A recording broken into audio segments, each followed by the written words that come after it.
प्रिय भक्तों, आप जानते हैं आज है सोमवती अमावस्या। और सोमवती अमावस्या का ऐसा महासंयोग होता है कि उस दिन जो भी पूजा पाठ करता है उसका फल अवश्य दोगुना हो जाता है। आज हम आपको सोमवती अमावस्या की कथा सुनाएंगे जो कि हमारे सभी मनोरथ सिद्ध करती है, और उसके बाद कुछ उपाय बताएंगे टोटके जो आप इस दिन ही कर सकते हैं अपने घर की सुख और शांति के लिए।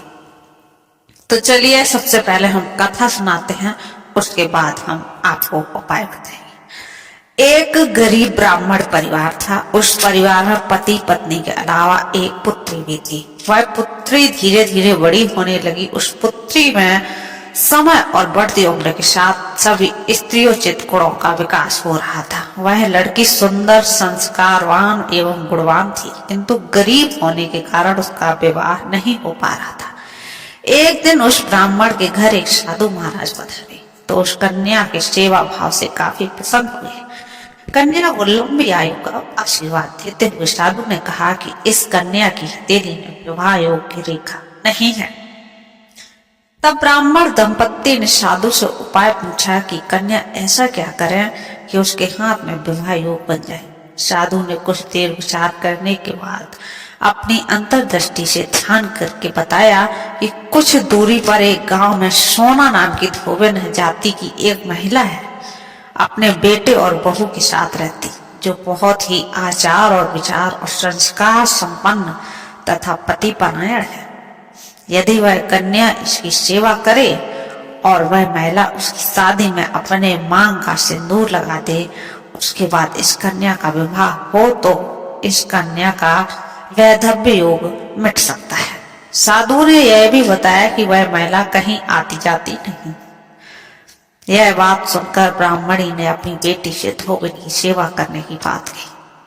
अगले दिन कन्या प्रातः काल ही उठकर सोना धोबन के घर जाकर साफ सफाई और अन्य सारे काम करके घर वापस आ जाती है। एक दिन सोना धोबन अपनी बहू से पूछती है कि तुम तो सुबह ही उठकर सारे काम करती हो, पता भी नहीं चलता। बहू ने कहा, माँ जी मैंने तो सोचा कि आप ही सुबह उठकर सारे काम खुद ही करती हैं, मैं तो देर से उठती हूँ। इस पर दोनों सास बहू निगरानी करने लगी कि कौन है जो सुबह ही घर का सारा काम करके चला जाता है। कई दिनों के बाद धोबन ने देखा कि एक कन्या मुंह अंधेरे घर में आती है और सारे काम करने के बाद चली जाती। जब वह जाने लगी तो सोना धोबन उसके पैरों पर गिर गई। पूछने लगी कि आप कौन हैं और इस तरह छुपकर मेरे घर की चाकरी क्यों करती। तब कन्या ने साधु द्वारा कही गई सारी बात बताई। सोना धोबन पति परायण था, उसमें तेज था, वह तैयार हो गई। सोना धोबन के पति थोड़ा अस्वस्थ थे। उसने अपनी बहू से अपने लौट आने तक घर पर ही रहने को कहा। सोना धोबन ने जैसे ही अपनी मांग का सिंदूर उस कन्या की मांग में लगाया, उसका पति मर गया। उसे इस बात का पता चल गया। वह घर से निराजल ही चली गई, यह सोचकर कि रास्ते में कहीं पीपल का पेड़ मिलेगा तो उसे बलि देकर और उसकी परिक्रमा करके ही जल ग्रहण करेगी। उस दिन सोमवती अमावस्या थी। ब्राह्मण के घर मिले पुए पकवान की जगह उसने ईंट के टुकड़ों से 108 बार भूरी देकर 108 बार पीपल के पेड़ की परिक्रमा कर दी और उसके बाद जल ग्रहण किया। ऐसा करते ही उसके पति की मुर्दा शरीर में वापस जान हो गई। धोबन का पति वापस जीवित हो उठा। इसलिए सोमवती अमावस्या के दिन से शुरू करके जो व्यक्ति हर अमावस्या के दिन भभरी देता है उसके सुख और सौभाग्य में वृद्धि होती। पीपल के पेड़ में सभी देवताओं का वास होता। अतः जो व्यक्ति हर अमावस्या को ना कर सके वह सोमवार को पड़ने वाली अमावस्या के दिन 108 वस्तुओं की भभरी देकर सोना धोबन और गौरी गणेश का पूजन कर सकता है। उसे अखंड सौभाग्य की प्राप्ति होती है।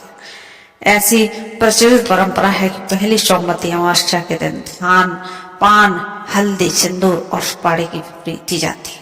उसके बाद ही सोमवती अमावस्या को अपने सामर्थ्य के हिसाब से फल, मिठाई, सुहाग सामग्री, खाने की सामग्री इत्यादि की भुगली दी जाती है और फिर भुगली पर चढ़ाया गया सामान किसी सुपात्र ब्राह्मण, ननद या भांजी को दे दिया जाता है।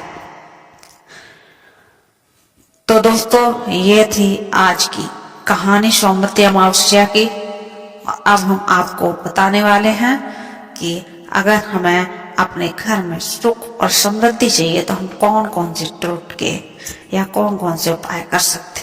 तो सबसे पहले अगर आपकी नौकरी संबंधित समस्या से परेशान हैं तो आप सोमवती अमावस्या के दिन ओमकार मंत्र का जप करें और अत्यंत फलदायी होगा। इससे जप से मनोवांछित सभी कामनाओं की पूर्ति होती है।